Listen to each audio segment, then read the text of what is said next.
दया की मूर्ति mother Teresa को pope Francis ने संत की उपाधि से नवाजा। पूरी दुनिया बनी ऐतिहासिक पलों की गवाह। विदेश मंत्री सुषमा स्वराज कार्यक्रम में हुई शामिल। 7 समुद्र पार से अरविंद केजरीवाल का ऐलान, कहा पंजाब चुनाव की बागडोर अब मेरे हाथ में। पंजाबी समुदाय से मुलाकात कर दिया संदेश। मदर टेरेसा के कार्यक्रम में हुए शामिल। G20 शिखर सम्मेलन में गर्मजोशी से मिले ओबामा और पीएम मोदी। चीनी राष्ट्रपति जिनपिंग से मुलाकात में पाक पर साधा निशाना, कहा आतंक के सप्लायर्स की हो पहचान। सेक्स स्कैंडल में दिल्ली पुलिस ने संदीप कुमार से 12 घंटे की पूछताछ। संदीप ने सभी आरोपों को बताया बेबुनियाद, कहा मेरे खिलाफ रची गई राजनीतिक साजिश। और जयपुर में झुकी वसुंधरा सरकार, जनता के लिए खोला गया राजमहल पैलेस का दरवाजा। सरकार ने किया था सीज। बीजेपी के केंद्रीय नेतृत्व के हस्तक्षेप के बाद सुलझा मामला। रविवार को Vatican City Saint Peter's square में आयोजित भव्य कार्यक्रम में हजारों लोगों की मौजूदगी में पोप फ्रांसिस ने मदर टेरेसा को संत की उपाधि से नवाजा। कई सालों तक चली प्रक्रिया के बाद दोपहर 2 बजे पोप ने आधिकारिक रूप से उनके संत होने की घोषणा कर दी। ये प्रक्रिया उनके दूसरे चमत्कार के बाद शुरू हुई थी। पोप फ्रांसिस ने सोशल मीडिया के जरिए ट्वीट कर मदर टेरेसा के बनाए रास्तों पर चलने की सलाह दी। मदर टेरेसा को अब संत मदर टेरेसा ऑफ कोलकाता के नाम से जाना जाएगा। भारत से विदेश मंत्री सुषमा स्वराज के नेतृत्व में एक 12 सदस्यीय डेलीगेशन और दिल्ली और पश्चिम बंगाल के मुख्यमंत्रियों अरविंद केजरीवाल और ममता बनर्जी की अध्यक्षता में एक दल वेटिकन सिटी में आयोजित समारोह में शामिल हुआ। 20 देशों के समूह G20 शिखर सम्मेलन में प्रधानमंत्री नरेंद्र मोदी शामिल हुए। इस दौरान उन्होंने चीन के राष्ट्रपति शी जिनपिंग से मुलाकात की। फिर सभी देशों के राष्ट्राध्यक्षों की ग्रुप फोटोग्राफी हुई। इसके बाद पीएम मोदी अमेरिका के राष्ट्रपति बराक ओबामा से भी मिले। दोनों नेताओं ने गर्मजोशी से एक दूसरे से हाथ मिलाया और गले मिले। G20 सम्मेलन से पहले भारत के प्रधानमंत्री नरेंद्र मोदी और चीन के राष्ट्रपति शी जिनपिंग मिले। द्विपक्षीय वार्ता के दौरान दोनों देशों के बीच मतभेद का विषय बने मुद्दों में चीन पाकिस्तान आर्थिक गलियारा रहा, जो पाक अधिकृत कश्मीर से होकर गुजरता है।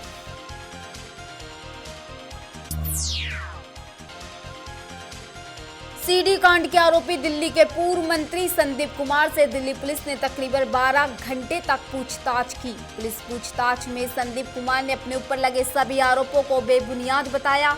राजधानी की सियासत में इन दिनों एक सेक्स सीडी ने भूचाल मचा रखा है। सेक्स सीडी में दिखाई दे रही महिला के सामने आने के बाद शनिवार को दिल्ली के पूर्व मंत्री संदीप कुमार को गिरफ्तार कर लिया गया।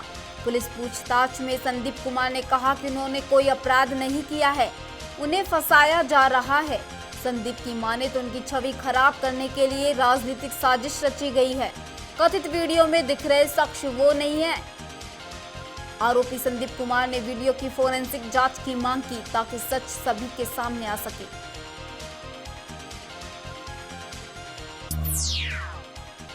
राजस्थान की वसुंधरा सरकार को पूर्व राजघराने के आगे झुकना पड़ गया और पुलिस अधिकारियों के भारी बल के साथ राजमहल पैलेस के जिस दरवाजे को सील कर गार्डों की फौज तैनात की थी, उसे खोल दिया गया है। इससे पहले शनिवार रात को मुख्यमंत्री निवास में दिल्ली से भेजे गए बीजेपी के केंद्रीय संगठन महामंत्री सोहोदान सिंह ने मुख्यमंत्री वसुंधरा राजे और पूर्व राजघराने की राजमाता पद्मभनी देवी के बीच सीधे बातचीत कार्रवाई। उसके बाद मुख्यमंत्री निवास में ही राजमाता पद्मभनी देवी से ही बयान दिलाया गया कि वो वसुंधरा राजे से मिलकर संतुष्ट है और उन्हें उम्मीद है कि मुख्यमंत्री उनकी शिकायत पर कार्रवाई करेगी। दरअसल राजमहल पैलेस को तोड़ने को लेकर राजघराना और वसुंधरा राजे में छिड़ी जिस विवाद को बीजेपी कानूनी मामला बताकर अपना पल्ला झाड़ रही थी, उसका सियासी हल निकालने में वो 2 दिनों से लगी थी। दिल्ली के मुख्यमंत्री और आम आदमी पार्टी के प्रमुख अरविंद केजरीवाल ने औपचारिक रूप से ऐलान कर दिया है कि अब पंजाब चुनाव की बागडोर वो खुद अपने हाथ में ले रहे हैं। इटली में मदर टेरेसा को संत की उपाधि देने वाले कार्यक्रम में हिस्सा लेने गए केजरीवाल ने पंजाबी समुदाय के साथ मुलाकात करते हुए पंजाब के युवाओं को जारी संदेश में ये बातें कही है। केजरीवाल ने कहा कि मैं 8 तारीख को पंजाब आ रहा हूं, 11 तारीख तक वहां रहूंगा, फिर मुझे 13 तारीख को 10 दिन के लिए ऑपरेशन के लिए जाना है, फिर मैं वापस आऊंगा और अब पंजाब चुनाव की बागडोर मैं सीधे अपने हाथ में ले रहा हूं। आपको कोई डरने की जरूरत नहीं है। हाल ही में पंजाब में पार्टी के संयोजक सुच्चा सिंह छोटेपुर को पद से हटाए जाने और टिकट बंटवारे से नाराजगी के चलते पार्टी के अंदर सब कुछ ठीक नहीं चल रहा है। गृह मंत्री राजनाथ की अगुवाई में 30 सांसदों की सर्वदलीय टीम ने श्रीनगर पहुंचकर बैठक शुरू कर दी है। 2 दिन के दौरे में ये सांसद अलग अलग समुदाय के लोगों से बातचीत करेंगे। इस बातचीत का उद्देश्य कश्मीर के बिगड़े हालातों को सामान्य बनाना है। घाटी में पिछले 2 महीनों से कर्फ्यू लगा है। इस दल में 20 पार्टियों से ज्यादा पार्टियों के सांसद हैं, जिनमें वित्त मंत्री अरुण जेटली, रामविलास पासवान, कांग्रेस के नेता गुलाम नबी आजाद, मार्क्सवादी कम्युनिस्ट पार्टी नेता सीताराम येचुरी और AIMIM के सांसद असदुद्दीन ओवैसी भी शामिल है। ये सभी नेता कश्मीर में राजनीतिक दलों के प्रतिनिधियों से बातचीत करेंगे और शांति का कोई रास्ता निकालने का प्रयास करेंगे।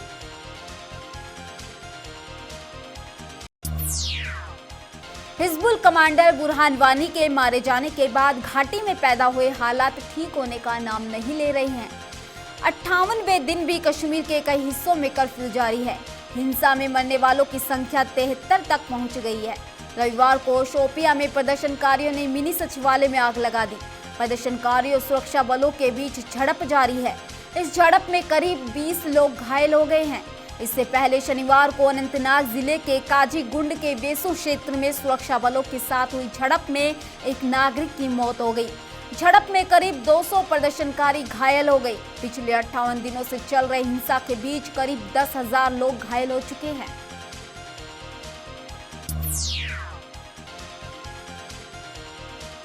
मोस्ट वांटेड आतंकी और हिजबुल मुजाहिदीन का प्रमुख सैयद सलाहुद्दीन ने कश्मीर में किसी तरह के शांतिपूर्ण समाधान में अड़चन डालने की कसम खाई है।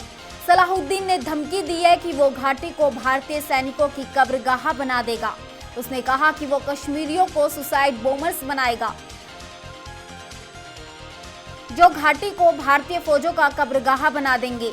साथ ही उसने इस लड़ाई को कश्मीर से बाहर ले जाने की भी बात कही।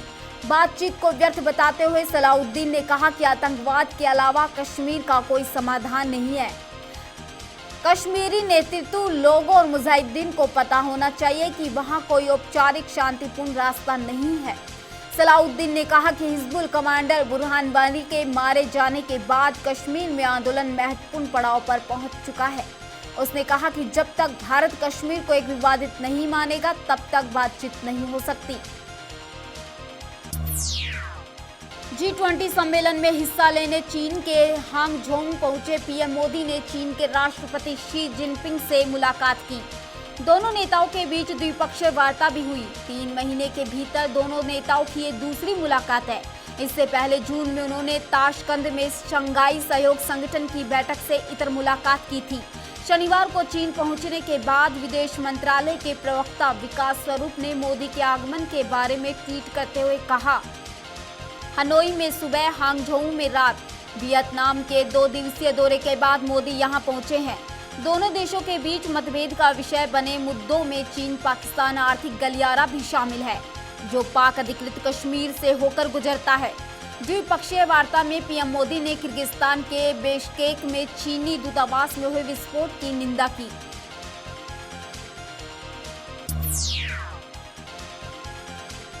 पीएम मोदी ने अपनी एक्ट ईस्ट नीति के तहत वियतनाम दौरे पर कई अहम संकेत दिए।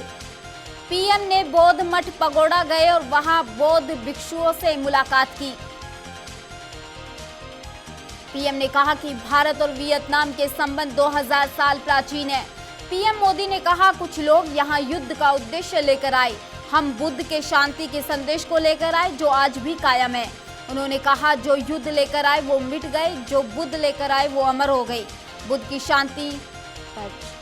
ही शांति का मार्ग दिखाता है। पीएम मोदी ने कहा, बम बंदूक वाले वियतनाम से सीखे कि युद्ध से अधिक परिवर्तन बुद्ध लाता है उन्होंने कहा, बौद्ध धर्म का भारत से वियतनाम पहुंचना और वियतनाम में 4 हिंदुओं के मंदिरों के स्मारक का होना इस संबंध की पुष्टि करता है।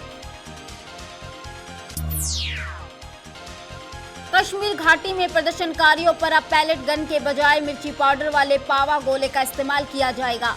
केंद्रीय गृह मंत्री राजनाथ सिंह ने सर्वदलीय प्रतिनिधिमंडल के साथ कश्मीर जाने से एक दिन पहले इस पर सहमति दे दी।